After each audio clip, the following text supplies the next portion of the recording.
So friends, the Samsung Galaxy S25 series launch is approaching and we have seen renders of the phones suggesting a new design for the Ultra but a similar footprint for the Vanilla and Plus. Today, a new report about the device looks popped up on X where analyst Ross Young revealed the base colors of the trio. It seems like sparkling blue and sparkling green will be the hero colors of both the Galaxy S25 and Galaxy S25 Plus, while the Galaxy S25 Ultra will stick to titanium named options. So when we talk about the colors, the Galaxy S25 comes with moonlight blue, silver shadow, sparkling green and sparkling blue.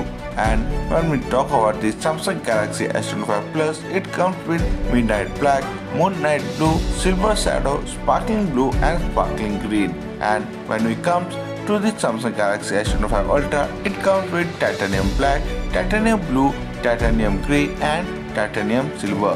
We have to point out these are the options for the that Samsung will make available everywhere, including store partners and carriers.